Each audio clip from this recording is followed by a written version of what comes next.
Bien.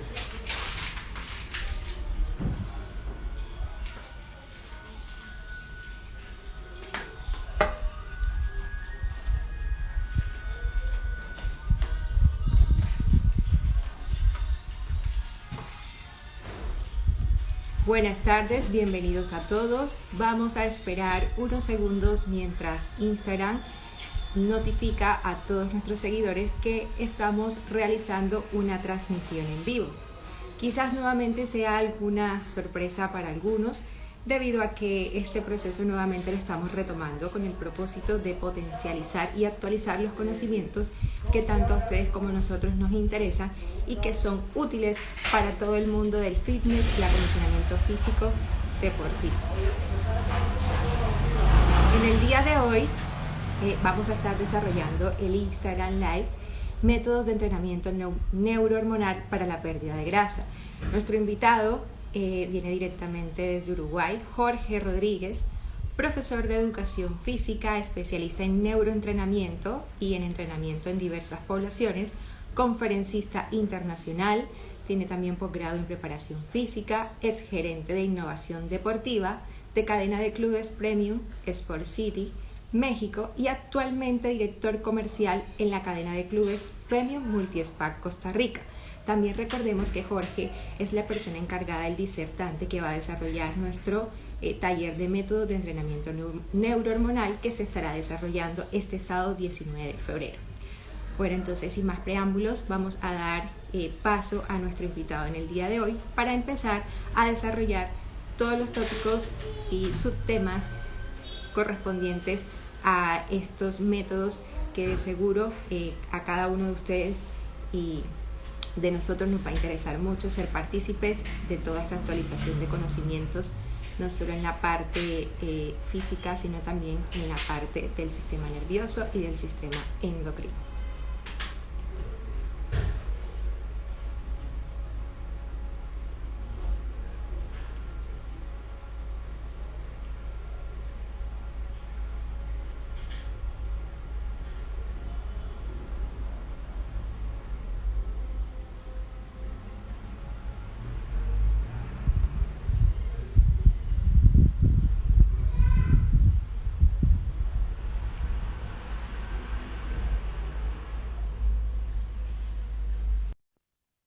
Vamos a esperar un momentito mientras establecemos conexión.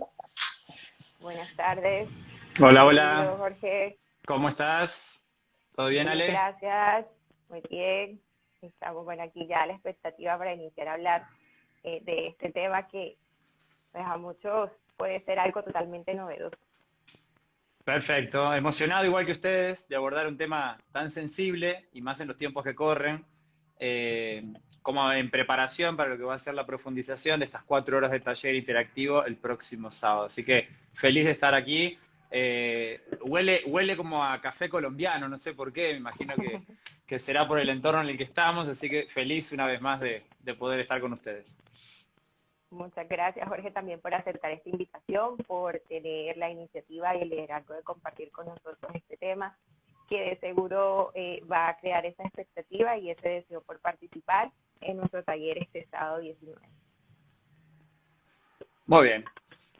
Bueno, Jorge, iniciamos hablando sobre esto de métodos de entrenamiento neurohormonal para la pérdida de grasa, y es que la primera pregunta que siempre la gente se va a plantear y es ¿por qué cuesta tanto disminuir el porcentaje de grasa? Bueno, es la interrogante del año, ¿no? Ahora, la respuesta es porque no es natural, para nada natural, que vos pierdas grasa. ¿Ahí me escuchás bien? Sí, claro. Dale, te comentaba. El cuerpo se resiste utilizando todos los mecanismos que hemos construido en los últimos 200.000 años para que vos pierdas grasa. Porque antropológicamente nosotros venimos de un ser que vivió en un ambiente de enorme gasto energético, estamos hablando de entre 7.000 y 10.000 kilocalorías diarias de un colector, de un cazador-recolector, y la posibilidad de ingesta era relativamente muy baja, comíamos 2-3 veces por semana con suerte.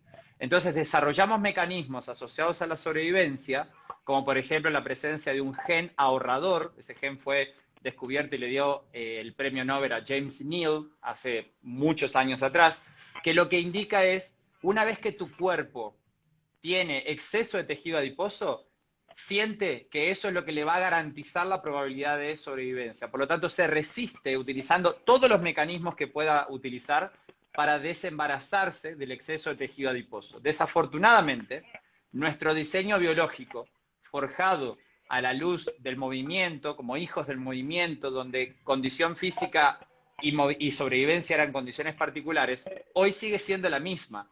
La única diferencia es que no se enteró de que cuando vos vas a un desayuno colombiano y de pronto te zampás 2000 kilocalorías de una, ya no hay necesidad de tener que salir a defenderte de los tigres diente de sable, ni tener que caminar durante 10, 15 o 20 kilómetros, que es el promedio de caminata que se estima nuestra especie utilizaba diariamente en la búsqueda de sustento.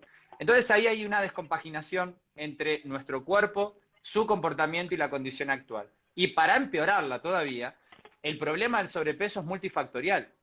Entonces uno puede decir, bueno, es que la gente es un poco más perezosa de lo que era antes. No solamente eso, sino que nos alimentamos diferente, pensamos diferente y por sobre todas las cosas, que es donde más uno ha invertido estudio, es nos movemos diferente.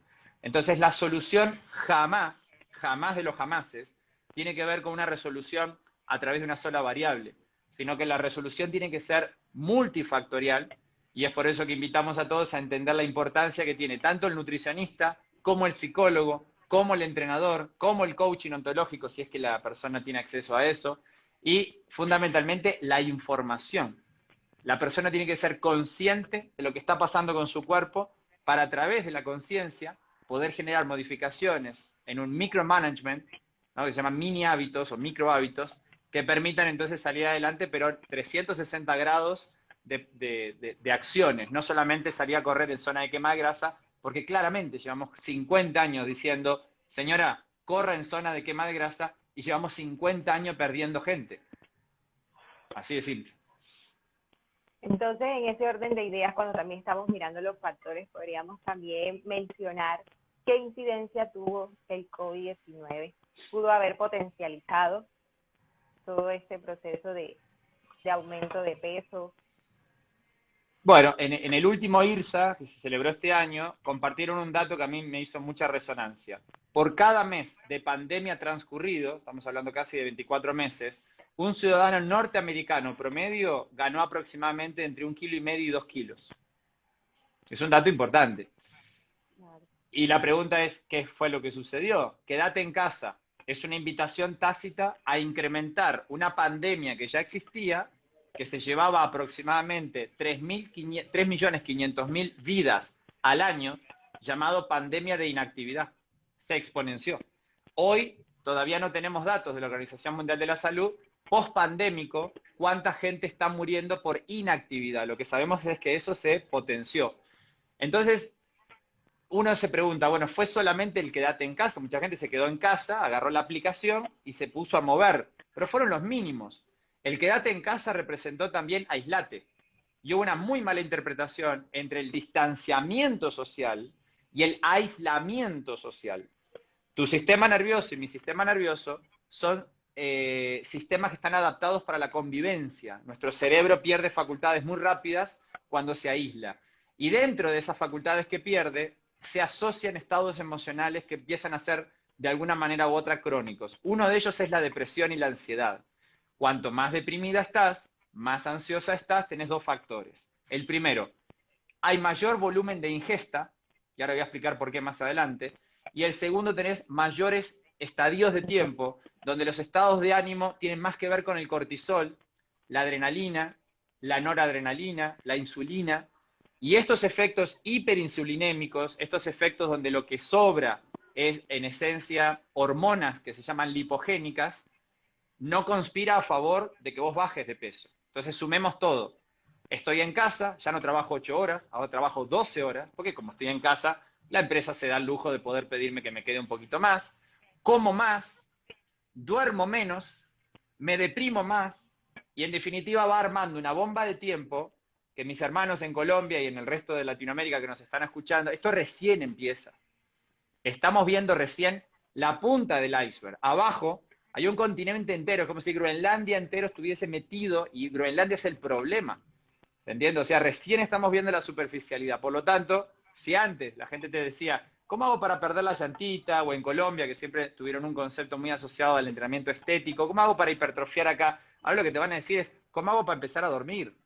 ¿Cómo hago para conciliar una alineación entre mi espíritu, mi cuerpo y mi mente?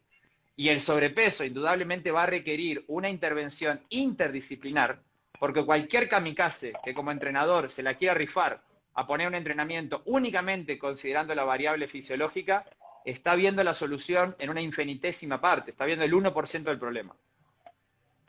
Exactamente. Esa mirada interdisciplinar que menciona es muy importante y hacemos ese llamado a nuestros entrenadores y a todas las personas que nos están viendo. Desde el punto de vista como entrenador, para asesorar, para guiar, ese voto de confianza que depositan en nosotros como profesionales en esta área, pero también como yo persona entrenada, que de pronto quiero lograr un objetivo y quiero que físicamente llegar rápidamente a él, pero no veo todas esas variables que inciden en ese éxito de pérdida de grasa. Entonces, de pronto algunos tendrán un conflicto cognitivo ahora, pero bueno, ¿qué tiene que ver dormir bien o qué tenía que ver socializar? Y vemos que somos un ser integral, que no somos un fragmento de partes, sino somos un todo, un conglomerado que propende a eso, a desarrollar y potencializar esa salud, que no solamente es física, que va también en consonancia con una salud mental. Entonces, siguiendo esa línea, además de estos factores que incidieron y que se desencadenaron o aumentaron en pandemia, ¿cuáles serían esos factores estándar que siempre están incidiendo en el aumento de peso? Está hablando ya ahora que ya fuimos retomando nuevamente nuestros espacios presenciales, que de una u otra manera ya volvimos a la normalidad, aceptando y reconociendo, ¿cierto? Ya el mundo se dio cuenta de que los gimnasios deben estar abiertos, que los espacios de actividad física deben estar abiertos, que más que una amenaza contribuyen a la preservación de la salud. ¿Qué factores vamos a seguir encontrándonos día a día en este devenir continuo? Mira, en este contexto, a mí me encanta tu optimismo para empezar, Ale, me fascina tu optimismo, pero creo que todavía estamos lejos de haber salido. O sea, recién ahora lo que hemos salido es del epicentro del huracán, pero ahora hay que empezar a levantar las casas de vuelta, ordenar las plantas donde estaban. ¿Y a qué me refiero con esto? Vamos a poner esto en perspectiva. Un niño en Alemania, previo al COVID, tenía más o menos una tasa de consumo de redes sociales de lunes a viernes en horario escolar de aproximadamente 4 horas y media al día. A partir del COVID se disparó aproximadamente 8 horas al día y en fines de semana un niño alemán promedio está 12 horas al día en redes sociales. Y uno quiere decir, bueno, ¿y qué tiene que ver la red social con el aumento de peso? La red social tiene mucho que ver, y ahora después te voy a recomendar una literatura para aquellos que quieran empezar a ver este problema interdisciplinario con un nivel de profundidad mayor. Más tiempo en redes sociales, mayor aislamiento.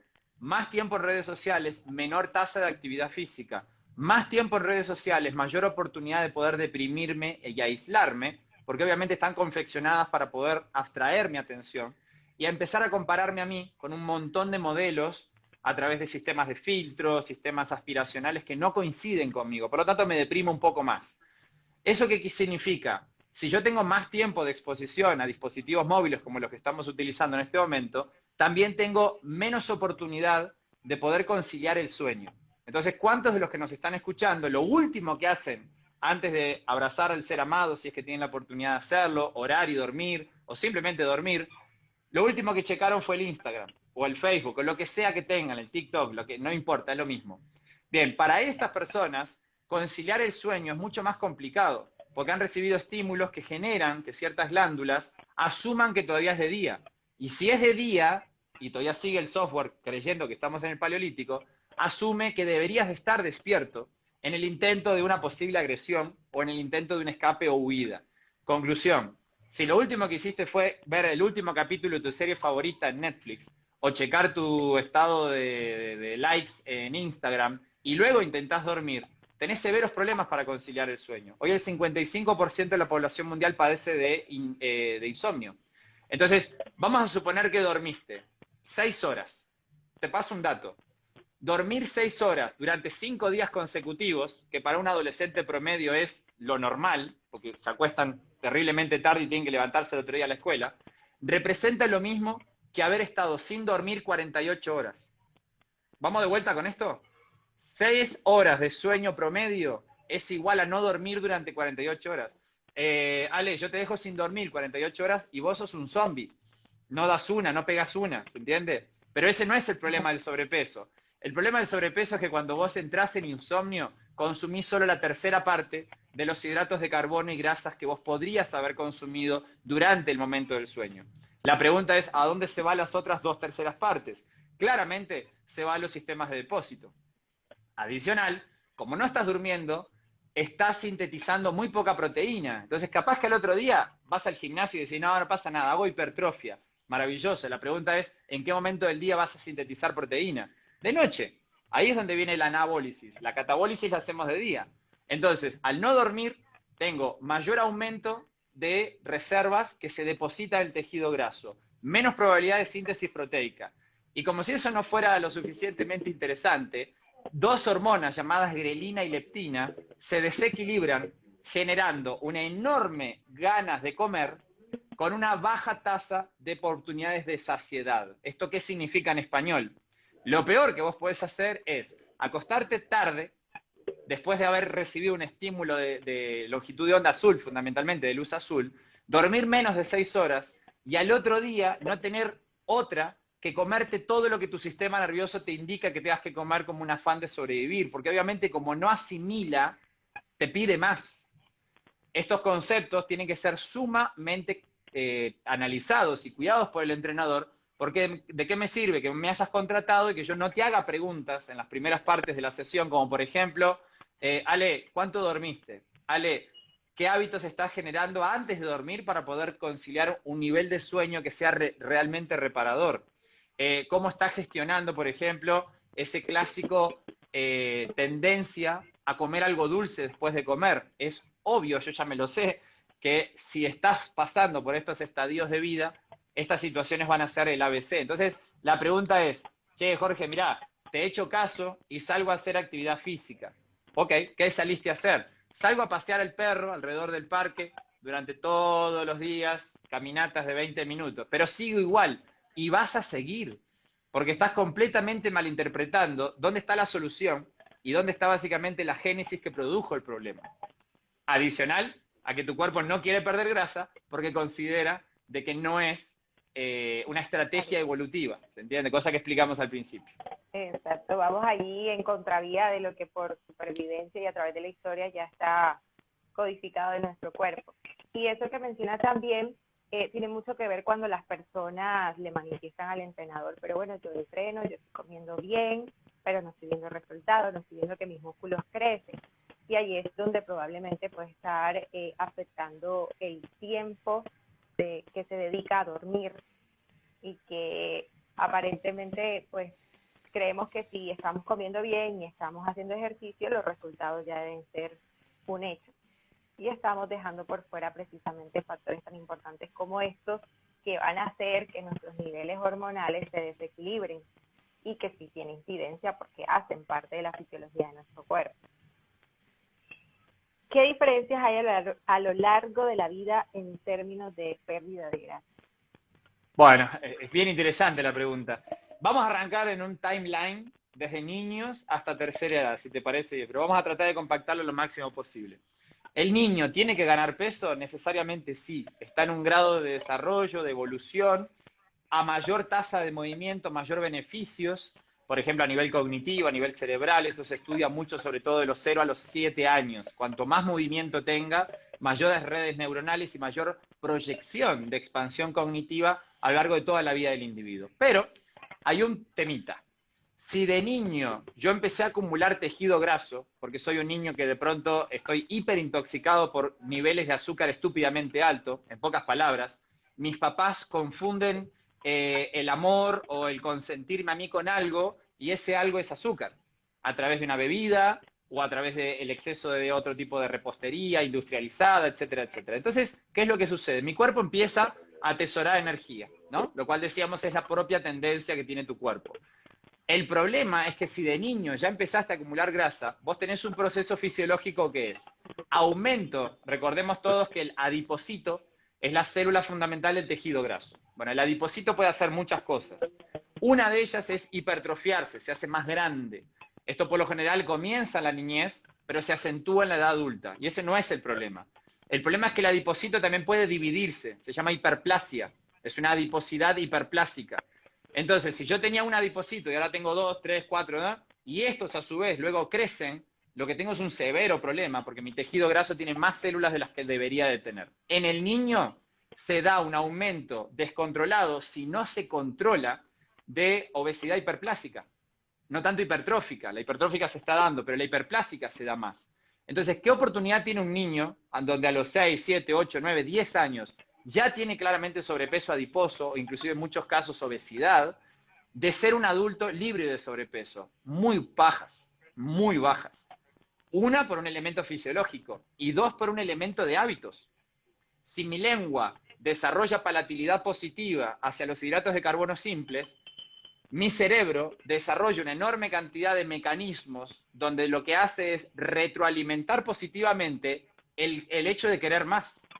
La respuesta es muy simple. Si siempre nos alimentamos de grasa, nos alimentamos fundamentalmente de forma herbívora y esporádicamente algo de carne, cuando ingresaba a nuestra dieta hace 200.000 años atrás hidratos de carbono simple de alguna fruta estacional, este no representaba el 6% del aporte global. ¿Se entiende por dónde va? Hoy, el hidrato de carbono ocupa una tasa arriba del 60%. Arriba del 60%. Tu cuerpo no está adaptado para esto. Entonces el chiquito comienza a desarrollar el hábito, la palatilidad y adicional el aumento del adipocito en forma hipertrófica e hiperplástica. ¿Qué pasa en el adolescente? El adolescente ahora cae en la posibilidad de que el papá, de vuelta, con el afán de poder chinearlo, abrazarlo, decirle te quiero mucho, le regaló el último celular que existe.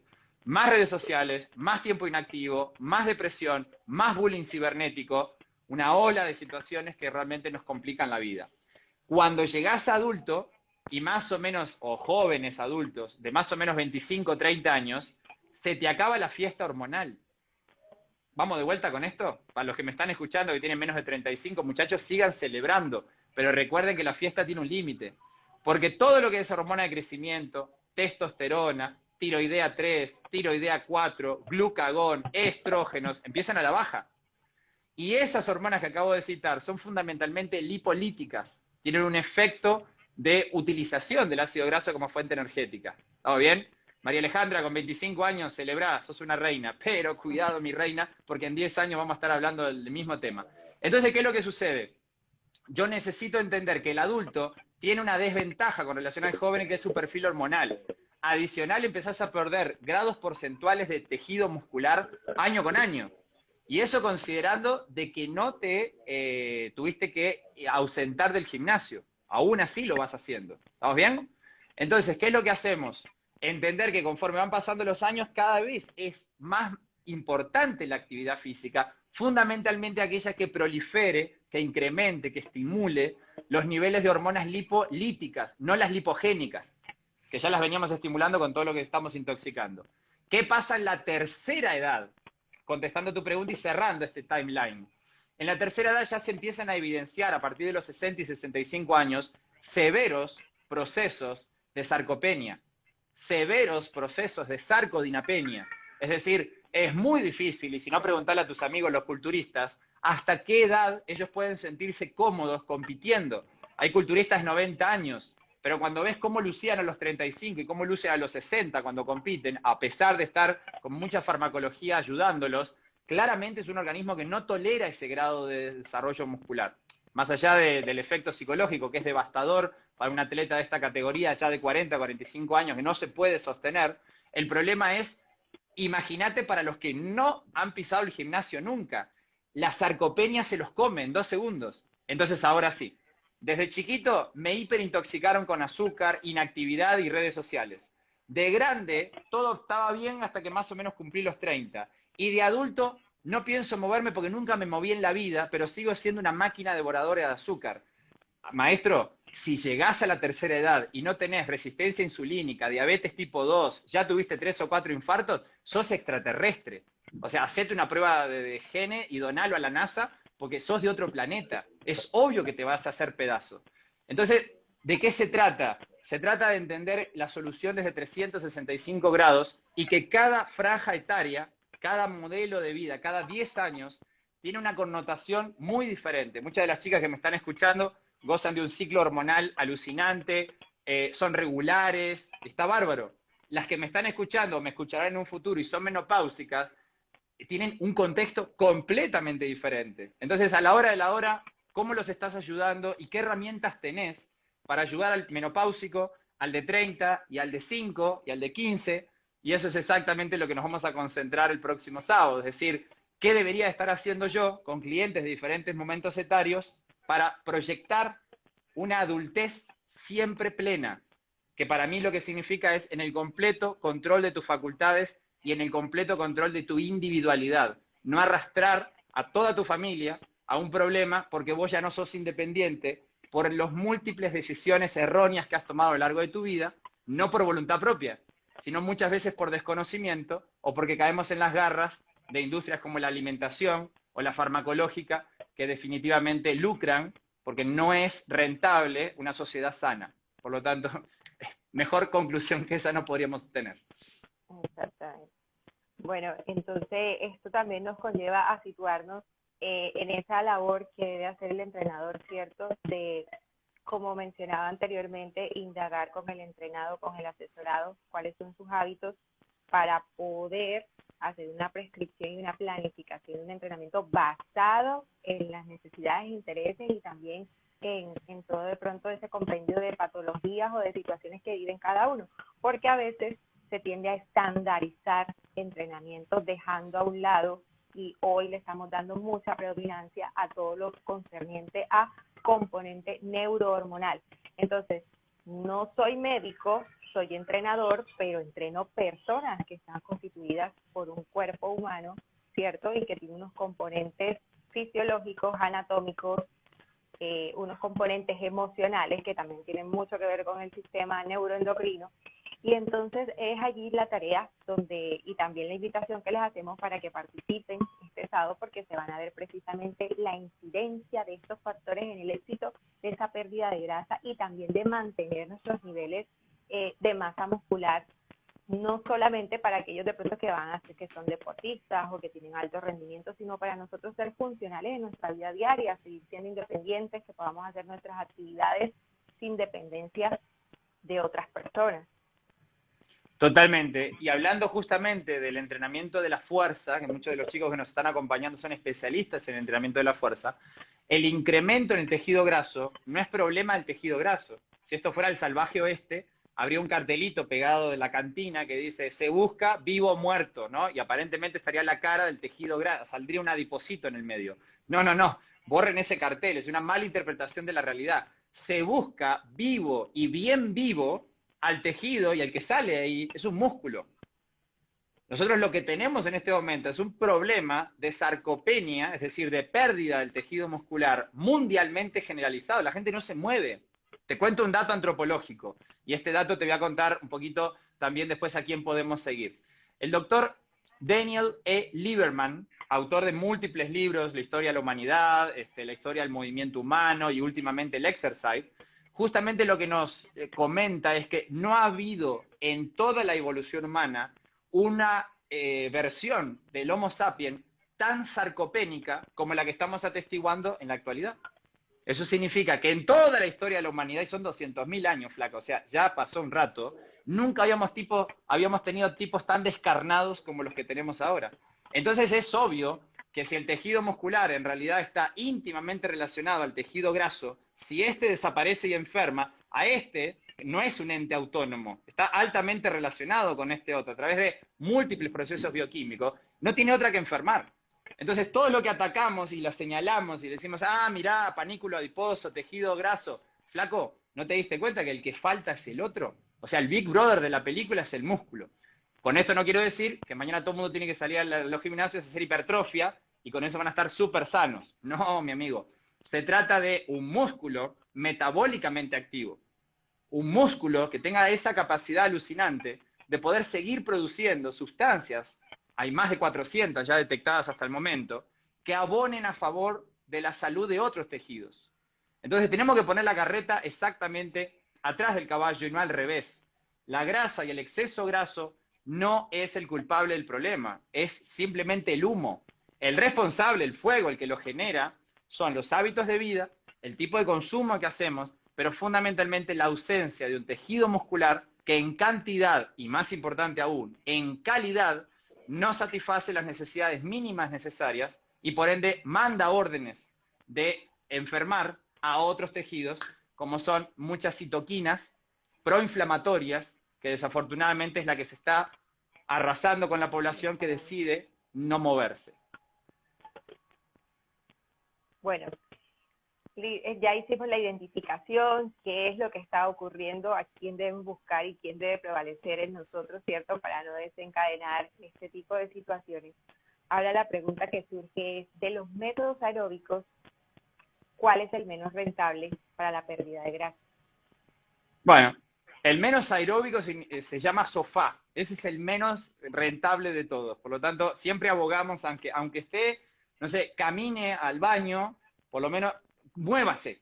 No se orina arriba, muévase un poco, levántese del sillón, vea por lo menos en los cortes publicitarios la tele de pie. Eso ya sería lo básico.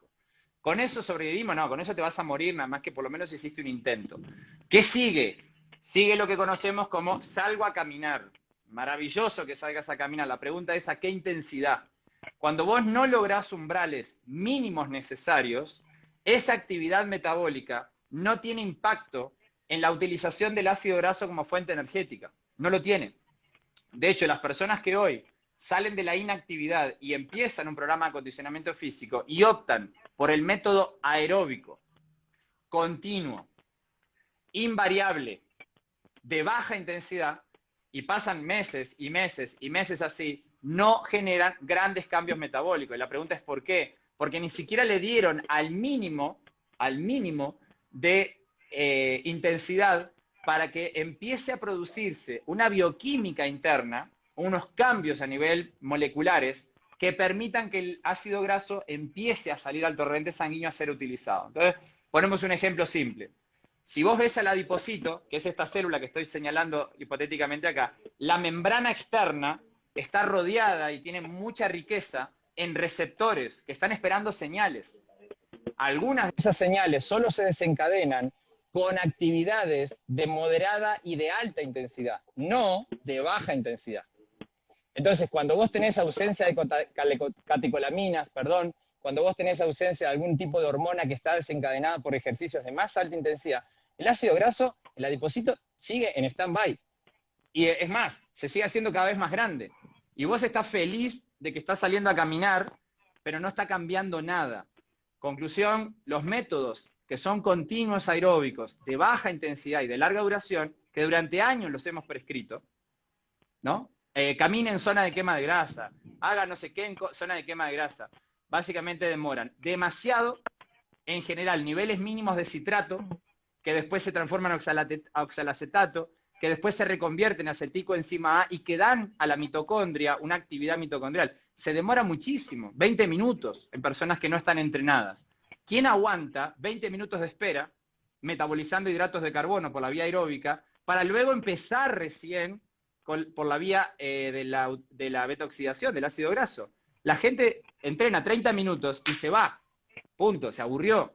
Conclusión, hemos estado mandando al matadero a un montón de gente prometiéndoles cambios maravillosos con un método que si bien para otras funciones, yo lo utilizo con atletas para hacer lavados de lactato y funciona increíble, para personas que lo que quieren es relajarse y producir más endorfinas, funciona increíble, pero como un tratamiento terapéutico para personas con desórdenes metabólicos, muchachos, estamos lejos. Y si vos te metés en cualquier gimnasio y ves a la zona cardiovascular, tenés un montón de hámsters haciendo trabajo, caminando a 6.5 kilómetros por hora, con la ilusión de que en algún momento van a bajar de peso. Si lo hacen, no es por la tasa metabólica, lo hacen porque restringieron algún otro tipo de situación. ¿Qué métodos son los más eficientes? Justamente los que vamos a apuntarle muy fuerte el sábado que viene, dando a entender también que hay que evolucionar, hay que progresar para llegar a esos métodos. No cualquiera los puede hacer de corto plazo. Pero una vez, mi hermano, que vos llegaste a dominar esos métodos, entonces larga vida al rey. Ahora sí, tengo un método que en muy poco tiempo, inclusive vamos a presentar uno que en 6 minutos ya empieza a metabolizar ácidos grasos, no a los 20, a los 6. Pero hay que ganarse el derecho de poder hacerlo. Y eso significa desarrollar tu sistema óseo, desarrollar tu sistema articular, desarrollar tu sistema muscular, permitirle un tiempo para que haya biogénesis mitocondrial, es decir, que haya más mitocondrias adentro del tejido muscular, que son las células, los organelos responsables de la utilización del ácido graso. De hecho, solo ahí lo podemos metabolizar. Y ahí es donde se pone bueno esto de hecho de decir, métodos hay muchos, sí, hay muchos. La pregunta es, ¿cuál de ellos, maestro, es el que más conviene? Es como llegar, ¿no?, con el doctor a la sala quirúrgica y decirle, tengo muchas herramientas para operarlo. Lo felicito, doc. La pregunta es, en mi operación, ¿cuál va a utilizar?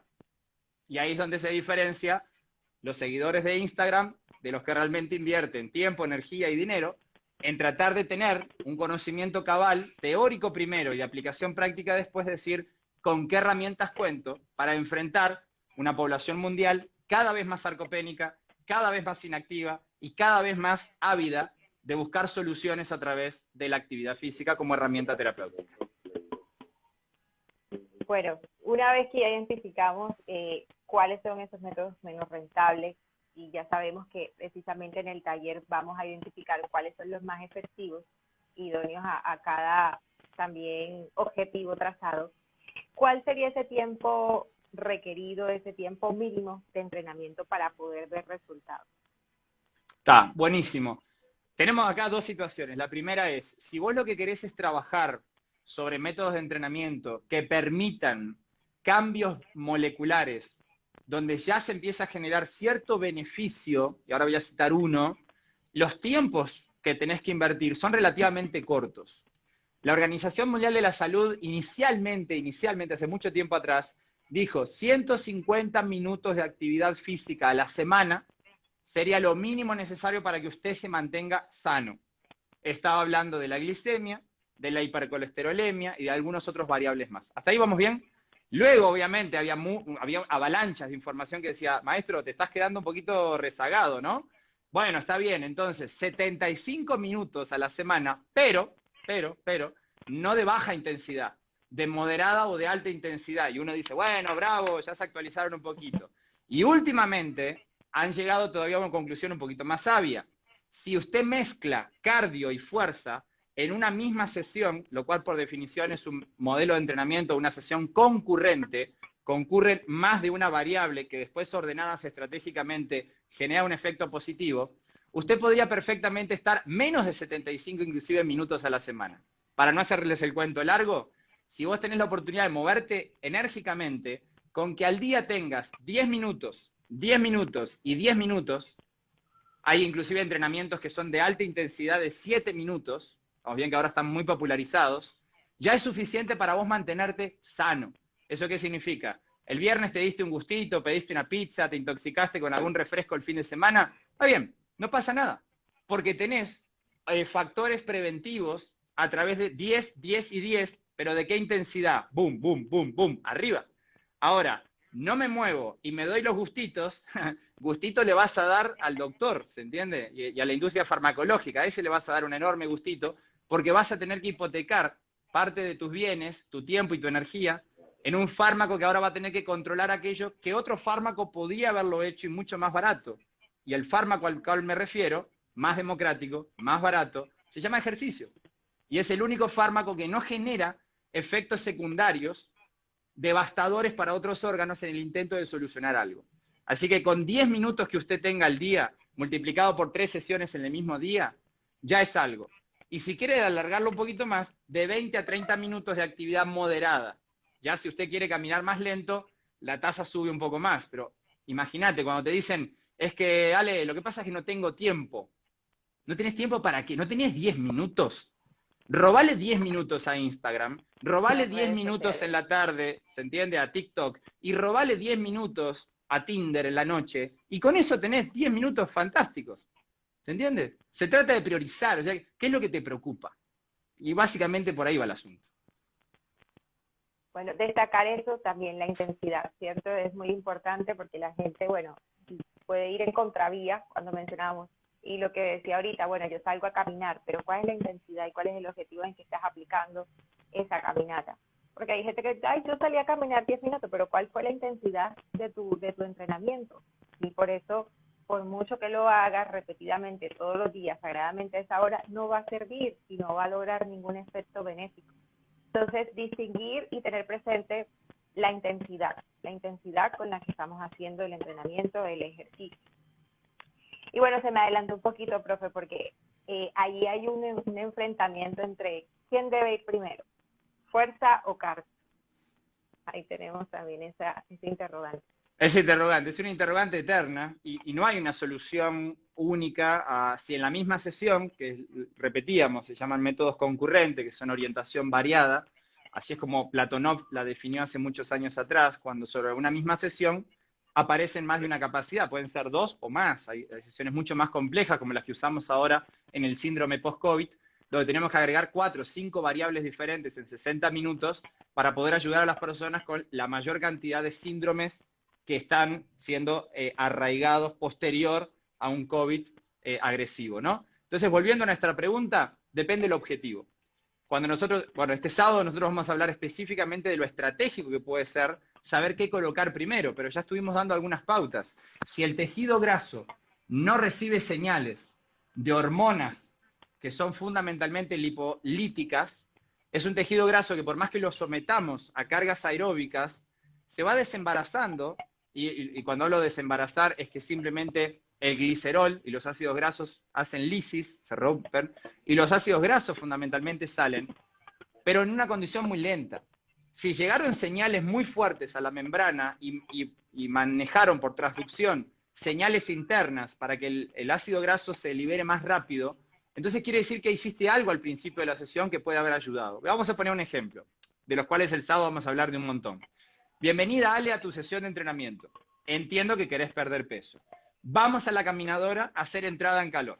Entonces, Ale, que es muy obediente, va a la caminadora, tiki, tiki, tiki, tiki, aprieta el Quick Start y empieza a caminar. Mi pregunta es, ¿le indicaste el tiempo? Sí, le dije 10 minutos.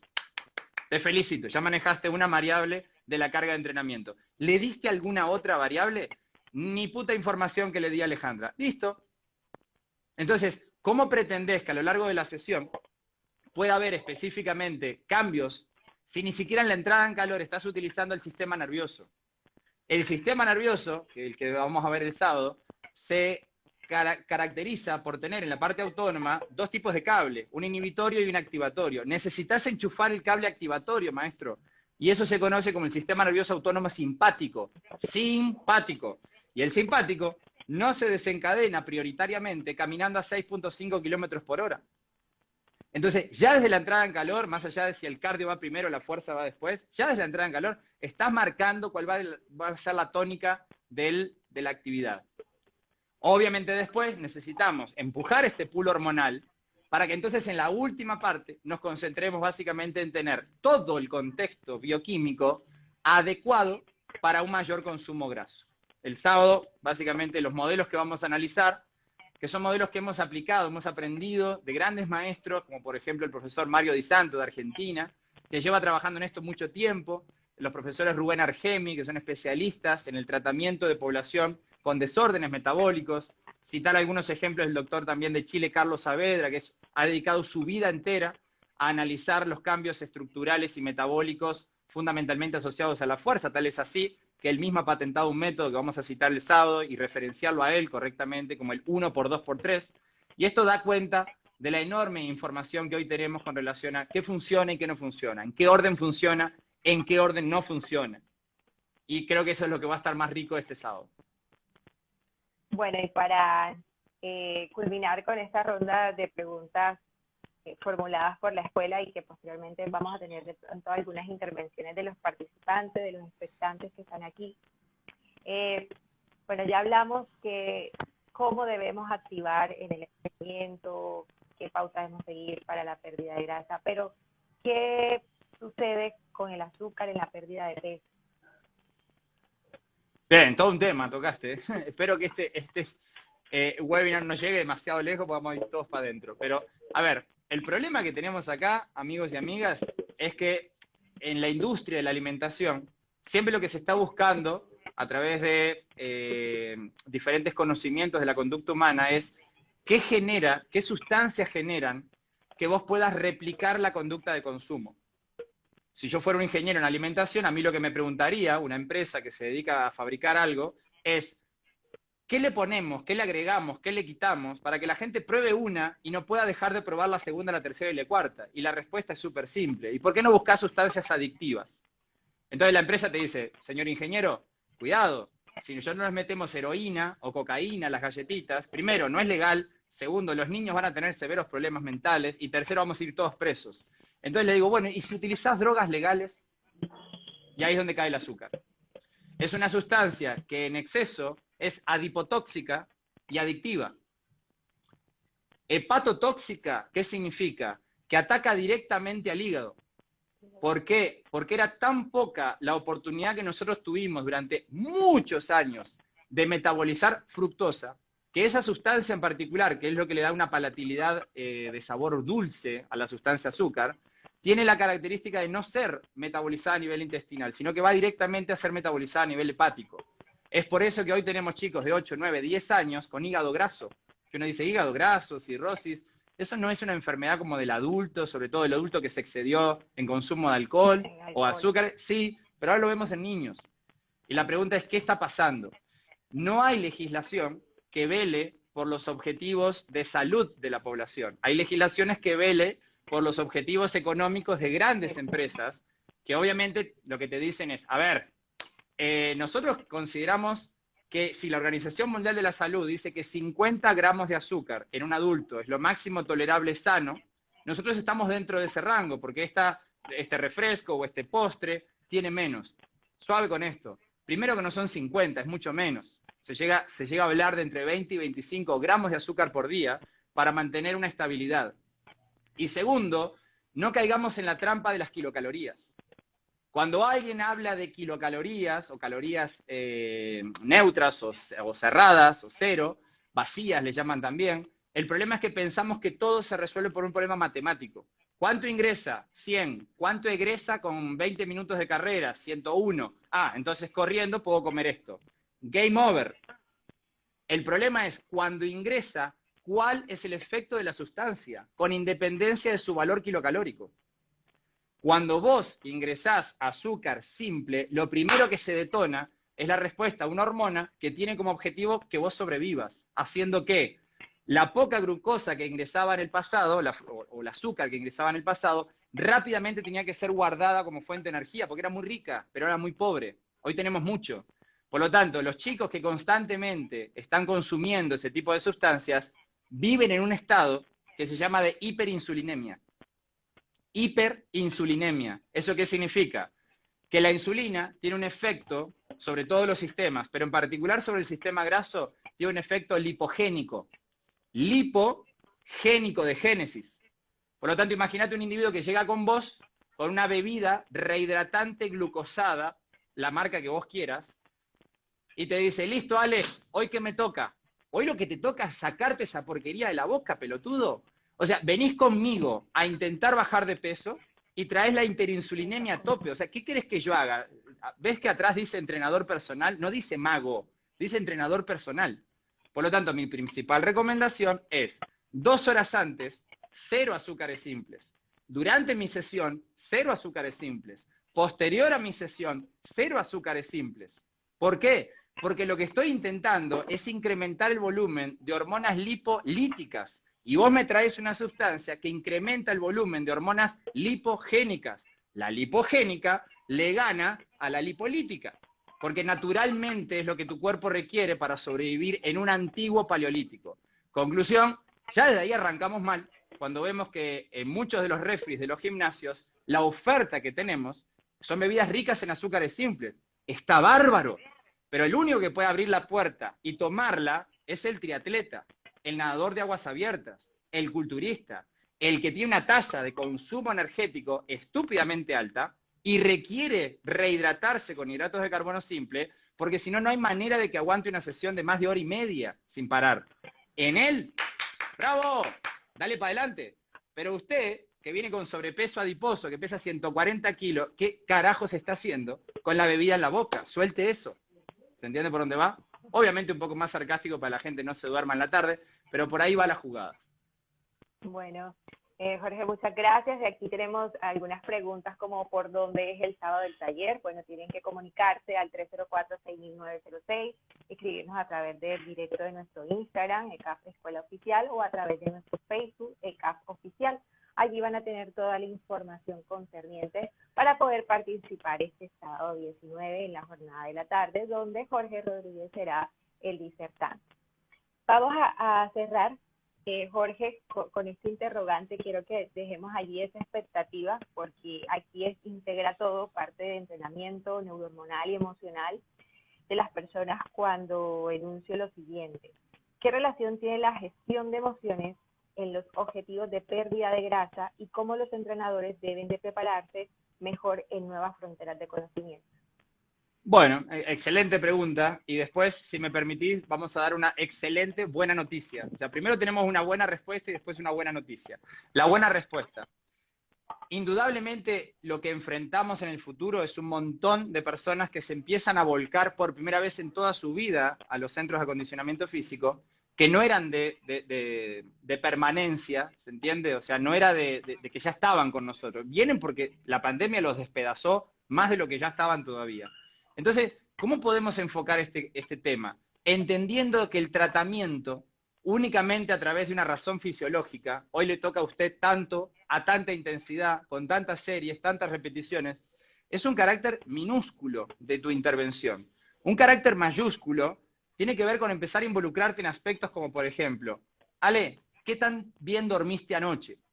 ¿Estamos bien? Para eso hay que ganarse la confianza. Ale no me va a decir, ¿a usted qué le importa mi vida nocturna? ¿Se entiende? Bueno, me tengo que ganar la confianza. Para ganarme la confianza y poder hacer preguntas, tengo que manejar habilidades que son específicamente más habilidades blandas que técnicas. A pesar de que estamos en un curso para una escuela técnica, también es importante entender que la forma en la que yo me comunico es la forma en la que inspiro un vínculo de confianza con mi entreno. Si el entreno se siente confiado conmigo, me va a aportar información relevante para tomar decisiones. Por ejemplo, dormí mal. ¿Qué es lo que buscas? Bajar los niveles de estrés. Por lo tanto, hoy pensabas meter un HIIT, ¿no? Altamente adrenalínico, y optaste entonces por utilizar una técnica de mindfulness altamente endorfínica para ayudar a la persona a regularizar los niveles. Tuviste que hacer un cambio de timón muy rápido, basado básicamente en la respuesta. Y más importante aún, cómo se encuentra la persona en su contexto emocional. Antes pensábamos que, a mí no me contratan en este gimnasio para ser el doctor Corazones. A mí me contratan para que la gente logre su objetivo. Pero te tengo la mala noticia, antidoctor Corazones. El individuo que tenés adelante es un ser biopsicosocial. Por lo tanto, en el momento en el que la persona se deprime, incrementa su ansiedad, tu forma de expresión es una forma de expresión más intimidante, no estás manejando, por ejemplo, tu diálogo corporal, estás metiéndole más estrés al individuo. Ese contexto se pelea con todo lo que vos puedas llegar a saber sobre fisiología bioenergética. O sea, antes resolvíamos todo con bioenergética. El problema es que estudiamos de libros donde se había investigado atletas. El atleta tiene una psiquis completamente diferente del no atleta. Entonces, ¿qué es lo que necesitamos ahora? Entender que el nuevo entrenador, así como estudia de bioenergética y nos acompaña el sábado que viene, también tiene que estudiar de otras cosas. Por ejemplo, comunicación humana. Por ejemplo, locución. Por ejemplo, comunicación no verbal. Por ejemplo, coaching. Por ejemplo, mindfulness. Son herramientas que no estaban antes en la paleta de colores, pero que ahora son sumamente necesarias, porque es muy difícil ayudar a alguien que emocionalmente viene en un estado muy deprimido, en un efecto fisiológico para el cual él, si no sale de ahí, es muy complicado poder llegar a los resultados. Entonces, afortunadamente hay muchas otras ciencias. Si les muestro las fotos de lo que hago yo acá en Multiespa, se mueren. Nosotros tenemos procesos de formación continua, enseñamos locución, enseñamos actuación, enseñamos lenguaje no verbal, y los tipos son egresados de las mejores escuelas de Costa Rica. El problema es que la escuela de Costa Rica, como la de la mayoría de Latinoamérica, no te enseña la otra parte, y es el delivery, la entrega. Cuando vos tenés a tu cliente enfrente, ¿qué vas a hacer? ¿Qué vas a decir? ¿De qué manera lo vas a hacer? Para que el ambiente que vos estés generando, que es más poderoso que la carga como tal, genere un efecto positivo. Por decirte algo, ¿sabés mirar a los ojos y decir, Ale, hoy lo hiciste maravilloso? Porque el hecho de que puedas mirar a alguien a los ojos y decirle, Ale, estoy orgulloso de vos, hoy lo hiciste increíble, 25 minutos trabajando donde yo te pedí, ya eso liberó en Alejandra altos niveles de dopamina y serotonina, hormonas necesarias para abatir el alto grado de nivel de cortisol y de otras hormonas que podría traer Ale, porque es una gran tomadora de decisiones en su empresa, pero le está costando caro a nivel cerebral y a nivel biológico. Entonces, ¿se trata de prescribir bien la carga y medir correctamente la frecuencia cardíaca? Si querés seguir viviendo la década del 80, sí. Hoy sabemos que se necesita más, se necesita trabajar en ambientes que conspiren hacia eso. Y eso un poco lo vamos a mencionar el próximo sábado, pero creo que es mucha tela de dónde cortar para próximas intervenciones seguramente. Ahora, tenemos excelentes noticias, ¿verdad, Ale? Todas las personas que en este momento, gracias Gabino, yo también te quiero a la distancia, arriba León, México, todas las personas que nos estén escuchando y que quieran inscribirse van a tener una cortesía de parte de la Escuela ECAF, tanto si escuchaste este webinar posterior a que se hizo, o si inclusive te agarró tarde y lo escuchaste mañana 16, todavía podés escribir y decir, hey, escuché el live de Ale y Jorge entre el 15 y el 16, ¿qué me toca? Y bueno, hay una sorpresita para vos. Así es, Jorge, estén muy atentos y pueden comunicarse con nosotros a través de nuestros medios de comunicación de Instagram, Facebook, nuestra línea 304-6906. Allí les van a brindar los detalles de esa cortesía y esa tarifa preferencial para cada uno de ustedes. Muchas gracias, Jorge, por haber estado con nosotros en el día de hoy. Estamos ya también muy ansiosos de poder desarrollar todos estos detalles en la capacitación del sábado 19. Un abrazo y bueno, estamos en comunicación. Dale, muchísimas gracias a todos. Ahí, bueno, ya nos quedan nuestros contactos y nos estaremos viendo prontamente, que significa el sábado que viene. Un saludo también para mi colega, el psicólogo Rodrigo de aquí de Costa Rica, con quien justamente es donde más discutimos estos temas de la propiciar, mejor dicho, ambientes no intimidantes para lograr excelentes resultados. Así que nos vemos a todos. El sábado se va a poner muy bueno. Así es. Bueno, también recuerden que pueden seguir a Jorge a través de Instagram, @Jorge_Rodríguez_CR, para que también puedan conocer un poquito más, explorar y saber en todos los ámbitos que Jorge se desplaza, no solamente en la parte de entrenamiento, sino como mencionaba, en la parte de locución, actuación. Entonces nos vemos en una próxima oportunidad, que todos estén muy bien y bueno, conectados allí el sábado 19. Chao a todos, gracias Ale, nos vemos.